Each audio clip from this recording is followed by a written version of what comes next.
Hi, everyone. It's V. Spear, the Director of Impact here at the James Beard Foundation, coming with another webinar today. I want to thank everybody for joining us, and for the folks that we recognize who have been joining, several of them. Alexis, I'm looking at you. Shelly, I see you too. We appreciate you so much coming back time after time to keep learning with us, keep sharing with us, and hopefully take this as a little break for yourself.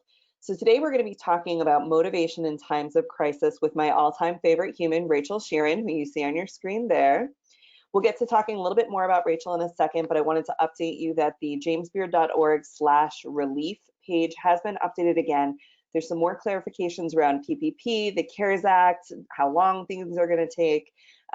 Also, look there for the Chef Advocacy Toolkit and for all the other webinars that we have coming up this week. Next week's webinar schedule will come out on Friday. So for those of you who are new, we want to make these really interactive.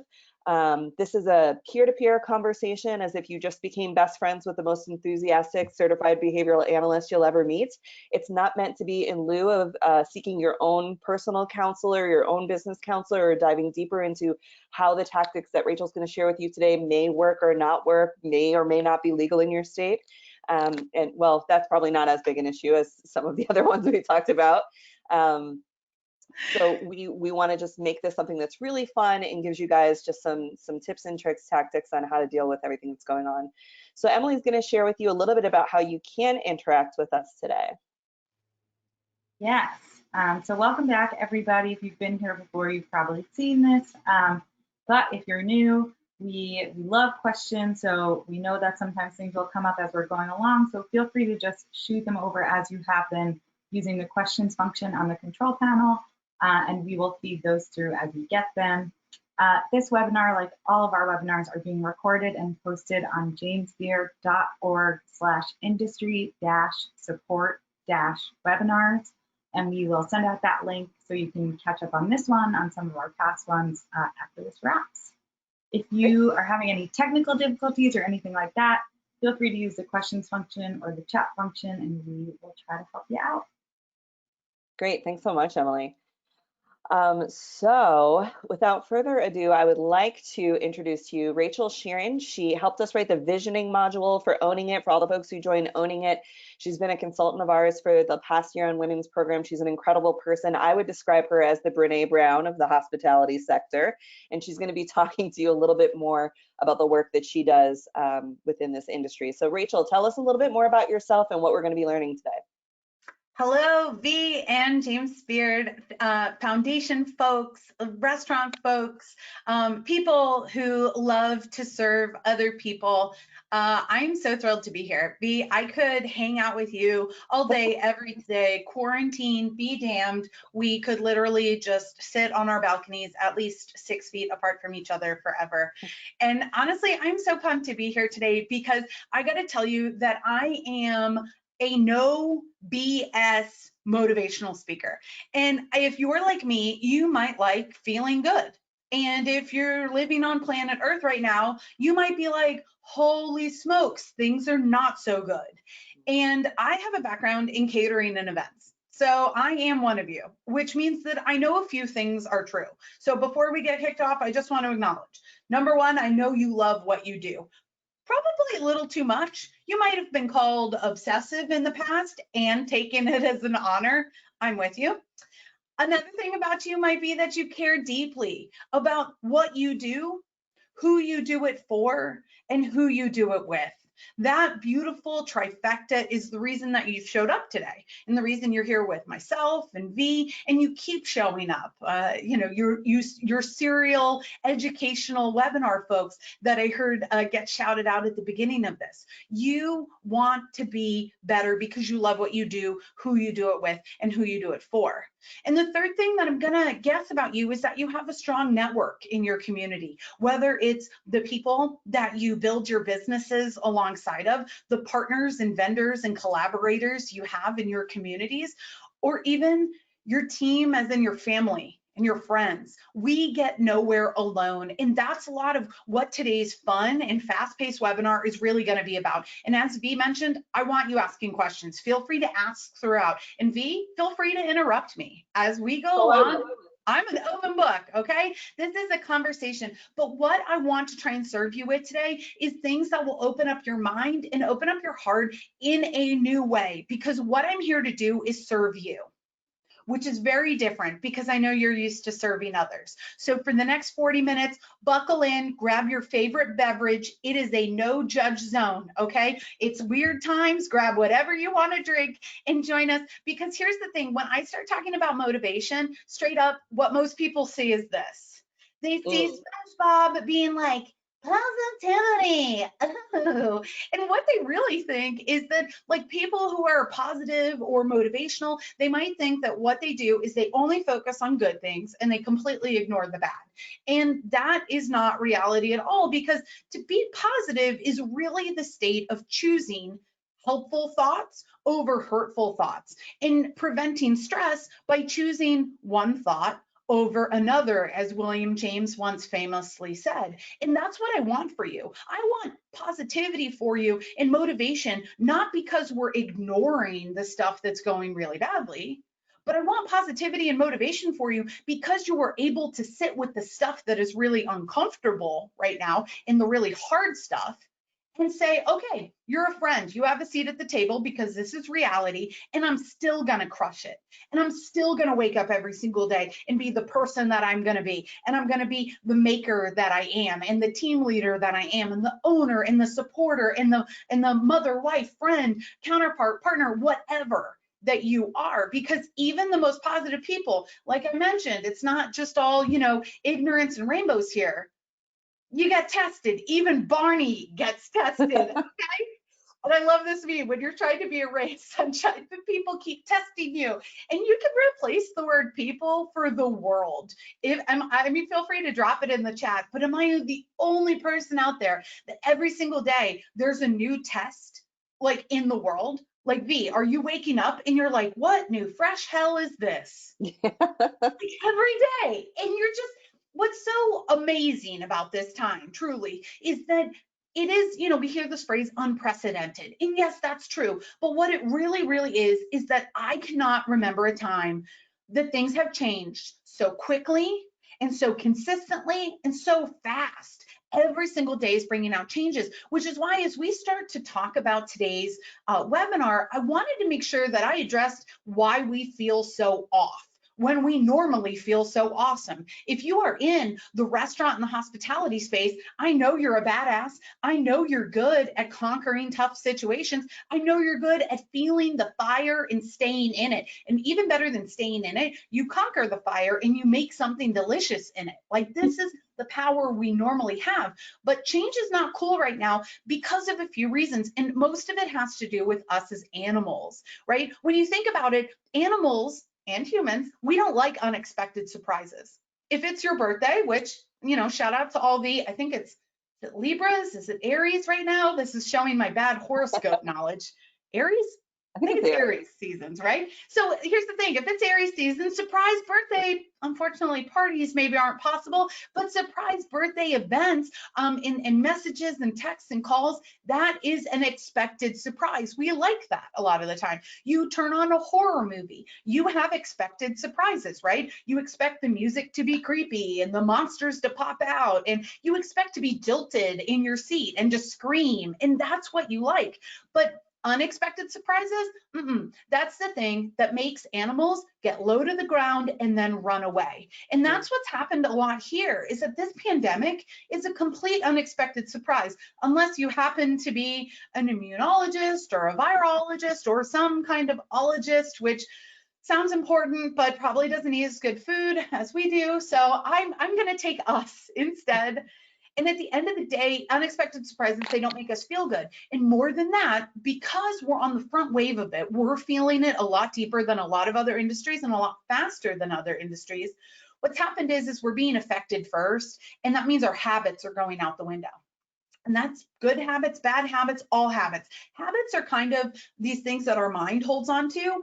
And it's like putting your mind into sleep mode as if you're a computer. It's not quite shutting down, but it's not operating at full capacity. It's just habits basically are things that make your mind easy and kind of sleep through, so that when it comes to problem solving, developing relationships, communicating, being creative, you can go into full power mode there. Well, every single day, we don't have habits and everything's changing. So our brains are working overtime. Like V, I mean, I have worked more in the past month and gone to bed as if my brain has run a triathlon. Have you felt like that? Yeah, it's been, I mean, I think you're making an excellent point here that these unexpected surprises and these sort of like gut reactions as animals that we're having, which is I don't know what's going on, so I'm either reacting from a place of fear, hiding, hibernating, and I don't have that routine. I know for me personally, for the first 2 weeks of quarantine, we didn't have these webinars. And when I got the webinars, I was like, okay, I have an anchor. I have one thing I know. If I get it done that day, I've run some sort of routine, and it really does. It was something I had to create for myself that gave me the ability to do the next good thing.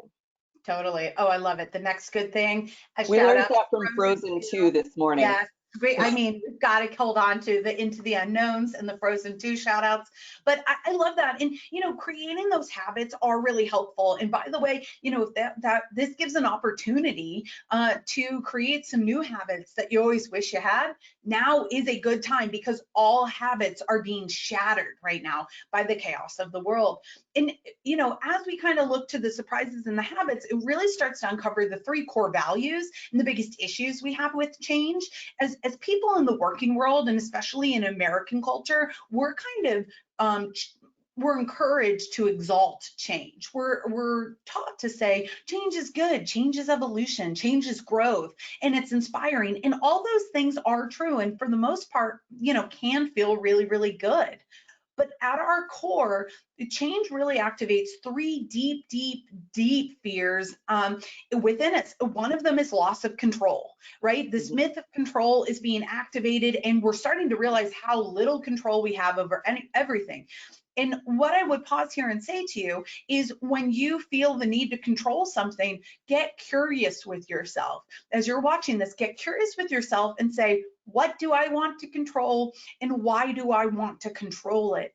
And be open to receiving that message. I'll give you an example. My mom, she's in her mid 60s, and I caught myself wanting to control her. I mean, I basically wanted to kidnap her and keep her in my house, right? Because maybe like you have older parents and they're going about their business for a while as if everything was totally fine. And it was really nerve-wracking to me. And I just felt this sense of, fear and anger and control bubbling up. And the more curious I got with myself, the more I started to realize that it's less wanting to control my mother and more me being very scared to lose my other parent. That if my mom were to get sick and die, I would be all alone in this world, and I would no longer have parents. And since I'm still grieving the loss of my father, I am not ready for that. And the minute I was able to express that to her, everything changed. And I am glad to report that she is currently COVID-19 tested negative. So all good there, right? But it was very, very different. It was a much more beneficial conversation instead of my knee-jerk reaction of controlling. Now, one of the other things that happens with change a lot of the time is that we start to feel the poke of self-doubt. And the poke of self-doubt is a real tricky son of a gun. And what he does is he asks us, can I handle this? Can I hack it? Can I do this? And I always go to evidence-based confidence. Evidence-based confidence is something that basically says, have you truly ever failed? Nope, I'm still alive. Have you survived every day up until now? Yep. Can you remember the worst day of your life? Yes, I remember the worst day of my life. And do you remember how you felt on the worst day of your life? Yes, I do. I felt like I couldn't go on. And what was proven true? I'm still here. And even more than that, there were still good things. There was still happiness that came after that. There was still success that came after that. And right now where we're in, people are talking about the 2008 financial crisis. They're talking about 9/11, other times where everything has changed. And here's the thing. Yeah, we're in it right now. But at the end of the day, people thought they weren't going to be able to survive that, and they did. The proof is that we are good at surviving. And if you've been successful before, you'll be successful again. Now, is it going to be a pain in the butt to rebuild for a lot of us? Yeah, I'm really not looking forward to that. But you know what? It's fine. We've built it before, and guess what? We've already failed pretty quickly. And we've made all the rookie mistakes. Now we're going to be the masters, which leads me to the third part of change. And change is exhausting. Let's just, I mean, seriously, pour one out. Change is so exhausting. V, are you with me? Are you tired? No, Are you, I'm exhausted and I'm with you. And I think in addition, we're hearing all this pressure of like, well, I should start my cookbook, or I should start my next project, or I've got to do takeout, or I have to do to go, or I have to help my employees, and I have to help my wife, and now I have to homeschool. And on top of all the changes we're dealing with, we're also dealing with the exhaustion of this is the time when we've been told if we don't do the most amazing thing, like we've somehow failed this gift of time, right? And it's so true, because here's the thing, productivity is complete BS. There is, I mean, we're existing at a time where none of this is normal. So there's no benchmarks of expectation except for what we've personally put on ourselves. And here's the spoiler alert, we're all crazy high self like prophesizing performers, where we're like, we need to be gold standard, 5-star. Nobody is looking at us being like, if you do not create like future, like MIT graduates right now for your 3rd grader and 5th grader, like you will be banished from this family, and we will ask you to pack your knives and go. You know what I mean? If But you like were people are, they're putting this pressure on us. And I think this is where this third aspect of change really comes into handy. And I use it, honestly, I use this in my business a lot. This comes from Professor Rosanna Cantor, and she's a professor at the Harvard School of Business. So I guess she knows what she's talking about. And it's called Cantor's Law. And Cantor's Law essentially says that everything in the middle looks like failure. Everything in the middle looks like failure. And when you kind of understand that the middle is going to be messy, then great news, we're in the middle, which means that we're not at the beginning anymore, thank God. And there's a light at the end of the tunnel, and we're closer to the end than we were. And if you look at every great major motion picture, people do not care. It's not about what happens in the middle. It's about how you start and you end. If you started this journey with a great heart and a good business concept and the will to serve and be part of a great community, and you end this, you end whenever the end starts to come and the real turn of this next chapter starts to come, that's what people and you and your business are going to remember. This stuff in the middle, it's messy. Like if you think about it, Game of Thrones, I mean, it ended horribly. If they just would have ended it well, we would have loved it forever, but they didn't. So it's the ending that we remember. I don't even remember what happened in the other seasons because they did that. I mean, no spoilers, but come on, guys, get better. So this is why change isn't cool. So if you are out there, I mean, if you stopped watching this webinar right now, I just want to send out this one vocal message and say that if you feel like the world is spinning and you are unsteady, this is why. Congratulations, you normal superhuman person. You do have a bit of normalness to you.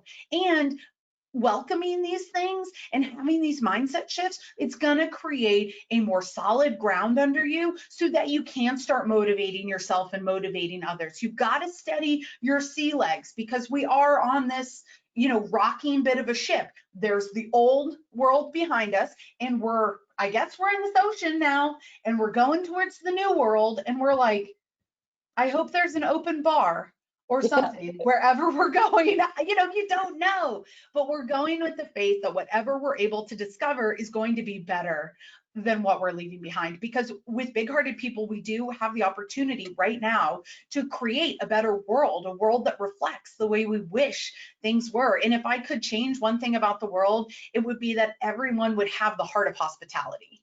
Like, could you imagine if bankers treated us like our favorite chefs, like our favorite servers and hosts? I mean, forget about it. Banking, I wouldn't even mind banking so much. So maybe they could take some notes from us. So any questions before I move on from the change piece of today's presentation? People are laughing, they're crying, they're excited, they feel seen, and I think that's great feedback. And what I heard is, no need for toxic positivity. If your sourdough starter dies, you can just start another one. It's okay. I love that. And also too, just shout out to all the people making bread, and also too, helping all the people who literally have woken up being like, you know what I'm going to do? bread. And because I got to tell you, there's a lot of people on my social media feeds that I've literally never seen in the kitchen ever. And they're like, I'm baking bread now. And I'm like, you go. I'm so happy for you. Carbs are life. So when it does come to motivation, if it's cool with you, what I've done is I've put together a few tactical slides, and you guys will get this slide deck. So all of you folks out there, you will be able to get this and look through it, share it, pass it around like confetti, or champagne, whatever your preference. But I wanted to put together the slide deck and with the idea that you're motivating your team, and your team can look like anybody. It can be yourself as the coach and the player. It can be your team and your business where you have people who are still actively working for and with you. It can be your team of furloughed employees or people you've had to let go right now that you still want to keep the seeds and the roots solidly planted together. So I think right now what we have here is an opportunity to connect in new ways. And to me, being there, we need to be more mindful than ever. In the age of social media, I think that sometimes we think that like just showing up or having an open door is going to be enough. But here's the thing, in the team trainings I do in, IRL, remember, we'll get back to that eventually. But the team trainings that I do, I talk with leadership a lot of times about how they are surprised that their team feels disconnected with them or they're not communicating issues. And it's because I hear leaders say it all the time, my door is always open. And the fact of the matter is you need to build a community center, and you need to visit everyone's house. And what do I mean by that? I mean that first of all, it's your job as a leader to gather together. So whoever you're leading, you need to make sure that you are gathering together. And I would say double the frequency of whatever you did previously. So for example, if you had a monthly meeting, I would make it every other week or weekly right now. If you had a weekly meeting, I would make it daily. And you might say, Rachel, this is a lot. Here's the thing, I would rather gather together for 5 minutes in the morning and be on the same page and have every single person have the opportunity to ask you a question or to update you on their status instead of not. Because in this time right now, the best thing that you can do with people that you value on your team is over communicate with them. Over communicate with them with praise, which we'll get to, and compliments, but over communicate with them with the opportunity of being together. There is something, I mean, when you look at people that are very religious, right, and going to church this past weekend with Easter as well as Passover, it is important for people to gather together. And it's power in being seen, it's power in reminding each other that they are not alone in their trials and tribulations, and it's power to have a voice within a larger voice. So make sure that you're providing opportunities for gathering together. And by the way, if you do go to rachelsheerin.com, I think it's /blog, I just wrote a blog on 5 virtual hangouts that increase productivity. One of them is talking about how you can have co-working hours with your team. That gets a lot of things accomplished. Another one is an idea where you have mixologists that teach basically like their favorite cocktail items, or you can have even themed nights where you do like tiki bar night, where you can create either mocktails or alcoholic cocktails, but everyone kind of brings their own and teaches each other, maybe based on whatever they have around. So gathering together is important. Now, on the flip side, I mentioned that you need to visit their houses, and that means checking in privately, because in my behavior profiling, just like I share with V and Emily and the JBF team, there's really 2 kinds of people when it comes to speed. There's people who talk to think, they just talk like me. And then there's people who do this wild thing where they think, then they talk. And so what happens is, I mean, V, you and I are not these people, but they do exist. And what happens is that oftentimes when you are gathering together and you say, does anyone have any questions? They say nothing, which to you means compliance and agreements, which is thumbs up. But the reality is that they might either A, not feel comfortable speaking up, or B, need time to process, or C, just really see if you are standing up, if you really are curious about what you're asking. It's kind of like going to the grocery store and you say, hey, how's it going? And the person's like, good, how are you? And then you start to think like I care how they are, but then sometimes they don't care how you are. You know what I mean? Like when someone asks and you're like, I could say like unicorn sprinkles and they would not even care. Like it's just They're just saying it out of habit. So checking in privately and visiting them at their house means that you are taking the time to reach out individually, and that's extremely motivational. This is the same idea as in like getting a card in the mail. It's like surprising, people don't expect it, but also too, it just gives people the opportunity to know the kind of leader and person that you are. And again, I'm going to make the guess that you are committed and big-hearted and very, very sincere. And you'll be surprised to see if you can consistently, visit each house, right? Each house of your team member, you'll be surprised at the kind of response you get back. Now, in addition, this is my favorite, living by the 3 C's. Way past all of this weird times, living by the 3 C's will change your life and change your relationships, not just with your team, but with your family, your community, your loved ones, people you've fallen out of touch with. And the 3 C's literally mean that you are congratulating, you're celebrating, and you're consoling when you see it. There are still great things to congratulate. A shout out to all the seniors and moms and dads of seniors and parents of seniors out there right now. My little brother, he's going to be a college graduate on May 9th, which will be awesome. And he'll turn 22 on May 10th. And it looks like there's not going to be a party or a big graduation this year, but that doesn't mean that he still hasn't worked hard in his 4-year degree and we still haven't sponsored him through college to have a really great experience. So make sure that when you see something that you do congratulate. What about celebrating the birth of new babies or birthdays, anniversaries, celebrating awards that were submitted and delivered and awarded. These are all things, celebrating the little things, first steps, the feeling of sunshine on your skin because it feels like it's been raining forever wherever you are. Whenever you have the ability to celebrate somebody's good news, please do so.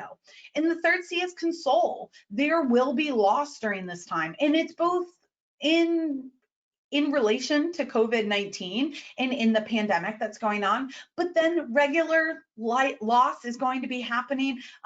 That grief is part of life, right? There will be parents that pass away. There will be babies that are not born alive. There will be consoling of job loss. There'll be consoling of team loss, right? Dreams lost. I know I'm not alone in having to console myself and others when they get the call that they are furloughed, when they are fired, when they are let go. It comes calling for all of us. But the 3 C's, if you live by them, when you see them, you say something. And the thing about consoling is that sometimes it feels uncomfortable. When people are sad, oftentimes the reaction is to turn away. And not because we're cruel people, it's because sadness makes us think of our own sadness.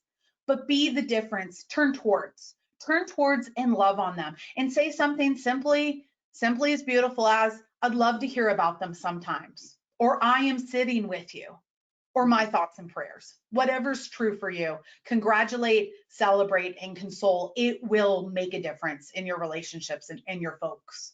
It really will. That's a great point, Rachel. And I think you bring up a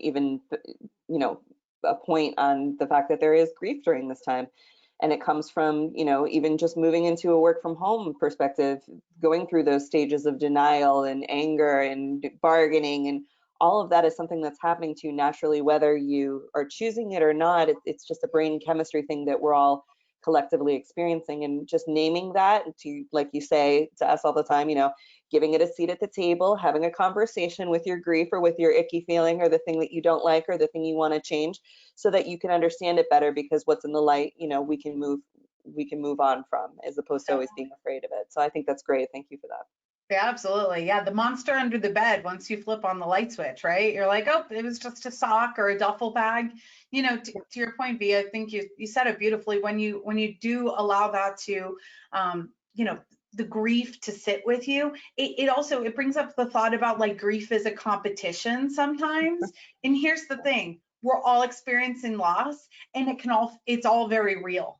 It is all so very real. So we're in that judge less, love more mentality. So we've got a great point from Jennifer here, adding in some of the things that are working for her. Sleeping in and allowing yourself to sleep in is a form of self-care. Staying off social media if that doesn't work for you. Trying not to feel guilty about relaxing, disconnecting, the sourdough dying, or not writing that book, like giving yourself space to say what you can do, what you can't do. If you're confused, if you're scared, just owning that and allowing yourself to feel it now, so you don't have it sneak up on you or bottle up on you later. So true. And I mean, for a lot of us, the busyness of life has given us the opportunity to outrun a lot of this stuff. Mm. It's Mhm. to say, oh, no, I'll get to it later, right? It's like, the clutter in the closet. And so now, we're staring at the door of our emotions a little bit right now and saying, oh boy, I'm going to have to go through that closet, aren't I? And, maybe a little bit, now's a good time to do it because, you talk to older folks that haven't gone through that emotional stuff and they might be paid for it a little bit more, but that's such a good point. Shout out to your wisdom. One of the other things I think that can be helpful, or at least it's helpful for the teams that I've worked with previously, is also coaching with questions. And by the Mm. way, being a coach can be reflected on yourself. I have to coach myself a lot because I am an entrepreneur. I don't have a large team. I kind of like being my own boss. Maybe you all do out there too. I have that rebellious side to me. But when I need to be coached, when I need to have my own aha moments, or I need to help other people get on board with either plans or uncomfortableness or change. These are some questions that I've really been relying on recently that have been extremely transformative. And a lot of times it's great for our industry because it allows creativity. So for example, what do you see as the best case scenario for X? What do you see as the best case? Like, let's get some hopeful ideas going, because here's the thing, there's going to be good stuff to come out of this. There really, really, really is. And how do you think that we get there when the best case scenario is identified? Let's see what you come up with. Now, on the flip side, and this is one that maybe is sometimes easier, what Did do you Rachel see as freeze the up on worst? us? Say that again. Oh, you're back. You're back. You're back. You're back. Oh, hello again. Best case scenario. Yeah, the best case scenario. And then on the flip side, the question would be, what's the worst case scenario for X?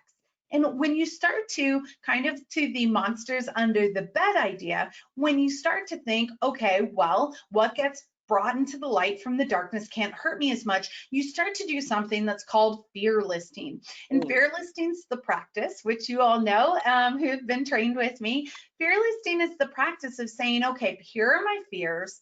And then what can I do to prevent them from happening? And what can I do to repair the situation if the worst happens?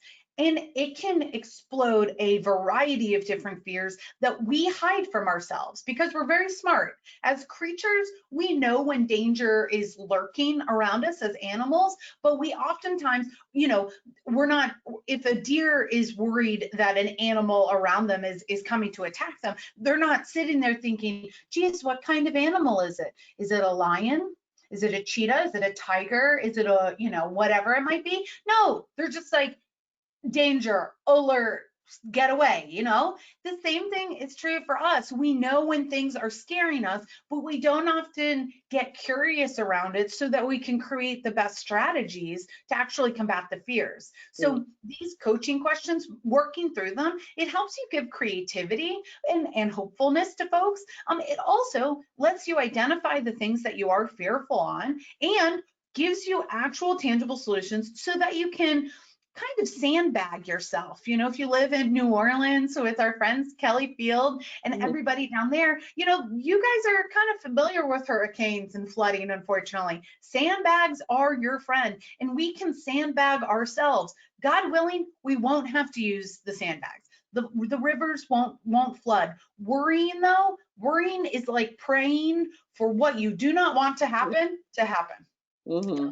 Energy into it. Put your energy into the solutions that safeguard your most precious assets and your most precious desires and goals. These And Rachel, coaching questions really help. Rachel, would you say writing this down is an important part of that? I'm sitting here and I'm sort of just like thinking in my head of these different things. I know with owning it, we do writing exercises and a lot of this looks familiar. How important is writing it down? I would say it's transformative, even just free journaling it, because instead of typing it, when you write something, resist the need to scratch it out or delete it because it's not permanent. Let it flow out of you. Let it come off your shoulders. Let it just see what comes up because there's no right or wrong.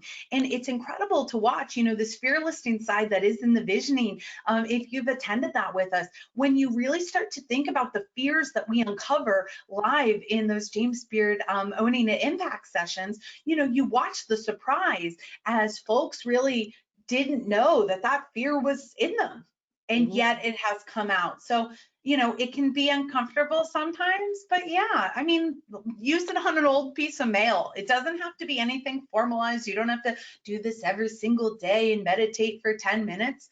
You know, get off this webinar and say, what's the worst that can happen? You know, you spend 10 minutes. You would have, you know, scrolled on Instagram for 10 minutes. Try and do something for yourself like this instead, for sure. So if no other questions, feel free to drop them to V. I'll move on and just make sure that we're seeking and complimenting during this season right now. I will say that compliments, I mean, I would shower the world with them. There's something incredible about every single person and what they do and every single day. And what's happening, at least what I see, is that yes, the helpers are for sure coming out, but we're just not showing that I see you appreciation enough. So a lot of times what you're gonna see is there's 4 different styles of compliments that people tend to really resonate with. A compliment based on tasks. For example, I've seen you do X, job well done. There could be a compliment on the individual. Wow, the person that you are, or the creativity that you brought, or the energy today, etc. We could also compliment folks on the practicality that, hey, listen, there was a need and you fulfilled that need, and that is excellent. Or I saw your initiative and then you did this, and this is great. Thank you for providing this tool, tip, skill for me. Finally, and this is one that maybe comes easier than ever, is thank you for your care. I always like to say thank you for your heart in which you did that with. We oftentimes are able to see the tasks that people do, but we rarely compliment the heart in which people do things, except when it comes to kids. We always would say, right? We give kids an A for effort all the time. But what about giving adults an A for effort as well as an A for attitude? Because the older we get, honestly, the harder it is to do things heart-centered. We start getting distracted by stress and bills. And I mean, you all have been providing great webinars on the more business side of things. And that is so incredibly important. But they do it, you know, the James Beard Foundation, V and Emily and the team, they show up because of all of you attendees. They want you to not just survive what's going on right now, they want you to thrive. They want you to be even more massively successful than you were before all of this. And thank you for your care in what you do. It's the heart in which you provide all this stuff that makes a really big difference. So compliments rock. Yeah. It's a full love language. It is. It's for sure. And so as we try and, you know, kind of wrap up, and we'll get to just some Q&A and some live Q&A, I wanted to make sure that we are focusing on the next steps. And my first big one is to just make sure we are leaning on those daily habits. So remember, your brain on habits is like conserving energy. So if you want to feel more energy for other things, like the big projects and stuff, we got to make sure that we're habitizing something. And that can be everything as simple as waking up, brushing your teeth and showering, or having a good breakfast, or, you know, allowing yourself to sleep in, right? No meetings before 11. I am up for that. I am not a morning person, but I have been getting up earlier. I've been getting up earlier and feeling more invigorated, because at the end of the day, if my afternoon goes to hell in a handbasket, at least I've had the morning to be productive. And I forgive myself if I'm on the couch by 7 o'clock. So make sure that you're creating these habits wherever you can, and empower your team to adjust and yourself to adjust wherever you can. Because at the end of the day, the empowerment, the feeling like you do have control over some things is going to be a confidence booster for you. So I've listed out a few different empowerment opportunities. Of course, schedule seems to be very flex. You know, shout out to all the parents right now that are both the headmaster of a school they never signed up for and also working. But it can be empowerment opportunities for, like, for example, video chat. If you wanted to, you know, theme your chat, or do happy hours, you wanted to connect more, you wanted to use one of my virtual hangout ideas. It could be new systems of connection with your clients, your community, your team, you know, online social media. It could be reading new books, having a book club, or even too, like having, you know, taking a screenshot or picture of a page in a favorite business book that maybe you've never had your management get a read before because there's never been any time, but now is the perfect time to go over the Rockefeller habits, or Start with Yes, or Thrive by Arianna Huffington. That one's a favorite of mine right now. Empowerment opportunities also look like educational courses. And yes, webinars like this are a great place to start, but there's also so many other technical skill-based courses as well. If you're needing website redesign, if you want to understand how to do better flat lay photos for your next food photo shoots, if you're a startup, these things are out there. And by the way, competence builds confidence. Competence builds confidence. The more competent you get, the more skills you have, the more knowledge you gain, the more confident you do feel. Education is a pivotal cornerstone of that, and experience. But if we can't get experience, let's get some education right now. We can go on and on. Client calls, content planning, webinar hosting. I mean, a webinar just like this. Would your clients like to see how one of your dishes is made, or a behind the scenes tour of the empty kitchen, or maybe a round table with a leadership if you're part of a large restaurant group? One of my favorite ideas is where you get people who are sometimes tough to access, and you get them sharing, you know, the 3 best pieces of advice they've ever gotten, or the hardest day of their life and what it taught them. And those kind of intimate, vulnerable conversations. Do you have a leader that could host their own webinar? I know we were just in Raleigh only a few months ago. Oh man, I miss it. Yeah, for owning it. And, you know, we watched Ashley Christensen just command the room. And what's beautiful about it is when Ashley spoke, it was Ashley.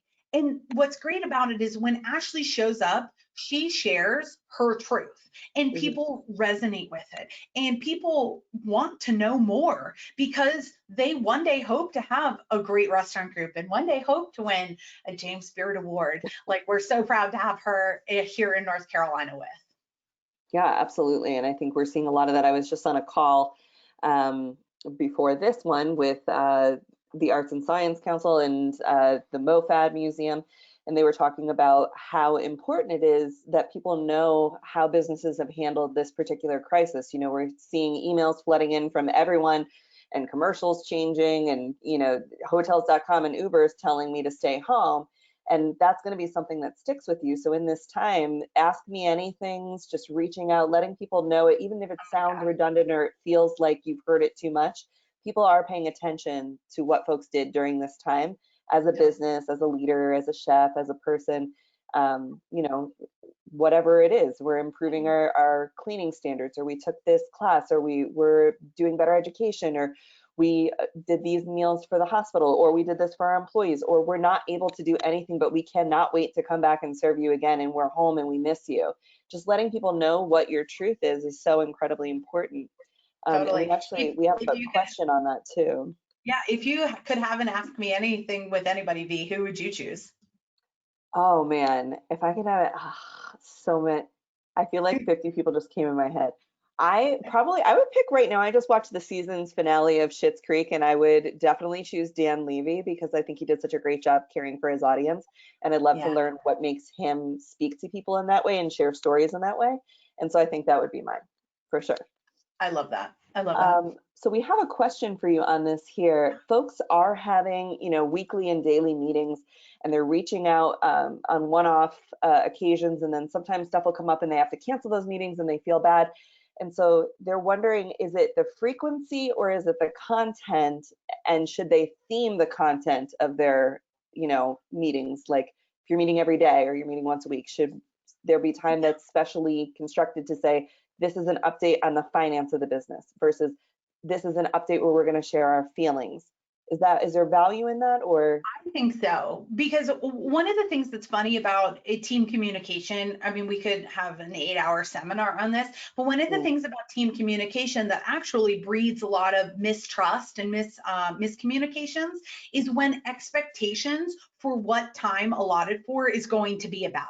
So for example, in my business, I update, and I only have 2 employees, but I update the financial situation of the business every single Monday. I pull any new leads we've gotten. I let them know any new proposals I've sent out. I've known any, you know, monies owed if that's come in, any quotes that have been approved or contracts that have been approved, and what's in the pipeline, right? Because at the end of the day, here's the thing. I don't stress about money, not because, I'm swimming in a current pool of it, but I don't stress about money a lot of times because I'm confident, right? I have evidence-based confidence that if I've built it once, I'll build it again. And I know that I can eat rice and beans forever, honestly. And maybe that's the diet I was looking for, I'm not sure. But when I started to listen to my team a little bit more, they were like, well, you seem confident, but we don't have the facts. And I was like, aha, this matters. So every Monday is a financial meeting. Every Friday is a creative meeting. We end the week with just spitballing ideas and we spitball the ideas. This might be helpful. We do it in 3 ways. We talk about the now. We talk about creative ideas for now. For example, I'm doing a course called Authentically You. And it's about how to empower what your freak flags are, how to find them, first of all, how to own them and rewrite your own story, how to build a business or improve your business using them, and then how to find clients who will appreciate you and stand out online and all this kind of stuff, all around, basically, what if success was as easy as being yourself? Well, that's what this course is designed to do, right? Well, this was not on my radar at all. It's something that I talk about and teach, but an online course, I don't know how to do that, but here we are. So that's an idea for the now. We're also talking about a second quadrant, and the second quadrant is the idea for our clients, or what we need, creative ideas for what people are going to need as it turns. For example, when hotels.com, when people start staying in hotels, what are people going to need again or want again, or things like that? We're brainstorming ideas like that. Like when your first folks walk through the door and they get to finally go out again, God, it's going to be so good to go out again. It's going to be incredible. But thinking about okay, what are the creative ideas around that? And then talking about a year from now, because a year from now, y'all, I'm telling you what, it's not going to be the same, but we are going to be full steam ahead. And now is going to be, if we have a super big creative idea for a year from now, sometimes it's going to have to start right now. And I asked 2 questions. What is going to be harder now than it will be later? And we push that off. And what is easier now than it will be later? And that'll clarify a lot of your focus. So that's a few different answers for that. But yes, I would say being more intentional with your meetings instead of more general with your meetings, because basically it's like when you're in a partnership and you come home from work and you're like, how was your day? And they're like, good. And you're like, how was your day? And they're like, also good. And then you're like, all right, cool, let's eat. That's it. We have another great question. That's really great advice for folks who are engaged right now and are still able to have that platform to be doing this level of action and touch point. We have a question from Anna, who's a restaurant GM that is furloughed right now, but a restaurant is still open for grocery, dinner delivery, stuff like that. Awesome. Feeling guilty about not being a part of that process when you're used to being at the helm and now it's being run by senior staff or it's run by somebody else. How do you stay engaged with your team when you're the furloughed one, or you're on the furloughed side of things? How do you keep in touch with your community? That can feel awkward. Yeah, well, first of all, I feel you and my heart is with you. I mean, guilt, there's so much guilt going on right now. There's survivor's guilt, there's absentee guilt, there's, the idea that you're furloughed and, some people are putting themselves at risk and working really, really hard. And also too, there's just a lot of chaos and you could be of help. So I feel you and I'm with you in empathy there. When it does come to keeping in touch, I think there's a few different ways to just really acknowledge, complimenting, really keeping with the 3 C's, celebrate, congratulate, and console, right? When you see somebody, I will say I've seen an interaction, I'm on LinkedIn a lot, and I'll see an interaction between somebody and somebody will be furloughed and then, or somebody will be working and then somebody furloughed will make a comment on their post and be like, well, at least you have a job. And then it's oops, okay, let's make sure that we're being sensitive here because you know what? Those 3 C's are happening all the time. You know what I mean? So really digging into those. And I would say just keeping up whatever normal method of communication is standard for you. Trying to keep it as natural as possible. And I always fall back at a worst case scenario, just 3 words, say what's true. saying what's true. It is completely within your wheelhouse and permission granted to say, I both am so thankful for you and wish I was right beside you right now. But thank you so much for serving our community. And I am here if you need to scream into the void or you need to have a Netflix watch party. We can watch Beyonce's Homecoming. You know what I mean? Like, my little brother says, when in doubt, meme. And I think that's fair too. Everybody can use a little bit of comedy right now. But just, saying what's true has never steered me wrong. And even if saying what's true means that you have complex emotions, but you're just thankful for them and thinking of them, that's going to go a long way. People remember how you make you feel, right? That Maya Angelou quote. She's a wise woman in a lot of ways. Yeah, excellent. We have another question coming in from a familiar face, Natalie. You may know her. It's my lovely wife, Natalie. What are you reading right now? What books motivate you? What workshops are you doing for your own self-positivity? Okay, I have a few. The one that's on my desk right now is called Someday is Not a Day of the Week. I read it. Honestly, I picked it up because somebody else recommended it to me. It is good. I am going to withhold recommending it, but it is good. If you like a lot of like motivationally, like do it right now, productivity stuff. I did just reread Thrive by Arianna Huffington. I mentioned her earlier. That was incredible. I love, I just got finished with Do the Work, which is Stephen Pressfield. So if you've never read Stephen Pressfield stuff, he's kind of like a no BS creative person's writer. I really enjoy him. I just read also All the Lights We Cannot See, which is fiction. And I think they made a movie of that. From a fiction perspective, I mean, I was like in bed crying every night. It was so good. It's about World War II. And I'm getting ready to start, Story Brand by Donald Miller. So that is actually one webinar that I did watch recently online, and I thought it was of high value. Now, when you get to question and answer parts of things, I mean, he's an older white guy. Let's just put it out there. He's lower energy, but his content's really good. And when it does talk about the structure, I was curious to look at his book. So I'm going to check that out from a business side of things. Thanks for the question, Natalie. Yes. I'm sorting through questions and comments. There's a couple of comments in here about your particular brand of applicable positivity being very assuring. Where did you learn that? Thank you. Where did I learn that? I don't know. You know what? I think Brene Brown, right? So thank you for the very kind compliment at the beginning, V. Brene Brown once said that people are hard to hate close up. And she really started talking about how everyone has a story. And I would say that part of my story is that, I've loved to be the rebel a lot of the time.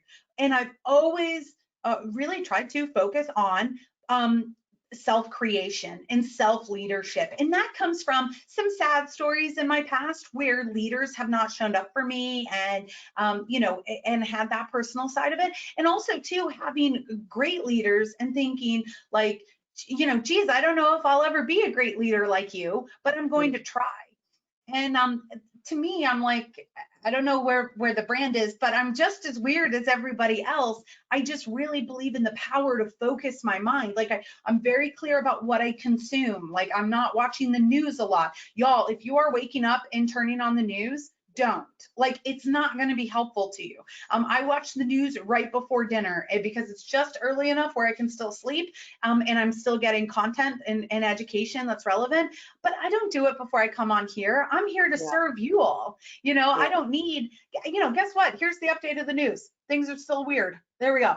You know what I mean? Like, I don't know what else to tell you, but I would say it really comes also too from just really liking yourself. Like, I think it's easy. Yeah, it's easy when you, it's not easy to like yourself, but once you really start getting the hang of it and you start being like, geez, there's cool people in the world, like everyone here at JBF, I mean, it's a weird bunch and they're all really good people and they love weird people just like you on the other side of the screen. There's nobody that's that exceptional in the world. They just have the confidence to be themselves. And I think whoever asked that question probably has the confidence to be themselves too. Just get full blown with it. Yeah, speak your truth all the time. Amen. one thing, the last thing that we have coming in here, and I'm not sure if you all can see this screen, but to follow Rachel, it's at Rachel, RACHEL .Sheerin, SHEERIN. And she does post, motivational tips. She has her whole own webinar series, if you want to just talk about that real quick, where they can continue to follow you, get more information. Totally. So I occasionally, I'll do webinars right now about 2 to 3 times a month, and they're on a variety of different topics. So one of the ones we're doing right now is embracing the unknown. I made sure to put a little bit of that at the beginning of this, and it's talking about change and how to build confidence through changing times. It can also be things like talking about money or negotiating refunds. I'm very big on money mindset. It can talk about sales as well as just self-development, positivity, mindset. So you can definitely sign up for my newsletter. When you go to rachelsheerin.com, there'll be a pop-up. If you sign up for that, I bug you 2 times a month, and I always list the webinars in there. You'll typically see a picture of my very cute dog. So he shows up on my Instagram a lot, along with my husband, King Sheeran. So he's pretty cute. So he makes the rounds a little bit. He's not on social media, so I get to post whatever I want about him. Yes, we do love King Sheeran. Yeah, we have a pretty good time with it. So I think the next webinar that's coming up is going to be talking about burning at both ends and how to prevent burnout and joy from leaving your work when we really have been at the point of exhaustion and fatigue right now. So that'll be at the end of the month. So if you're interested to sign up for that, let me know. Excellent, thank you. And I put here in the chat both a link to the blog she talks about with virtual hangout ideas and the link to just Rachel's main site, rachelsheerin.com. We love having you. We appreciate you all the time. Thank you so much. It's just an integral part of the programming that we build here at the James Beard Foundation. And again, you guys can go to jamesbeard.org/relief. It has links to what other webinars we have coming up. I know tomorrow we're going to be exploring seafood. And next week, spoiler alert, on Monday, the link comes out on Friday.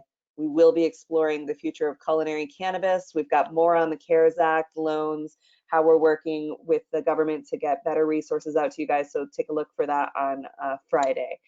And we will be back tomorrow at 2 p.m. exploring seafood. Rachel, thank you again so much for being here. This has been a light of shiny unicorn rainbow sprinkles in my day.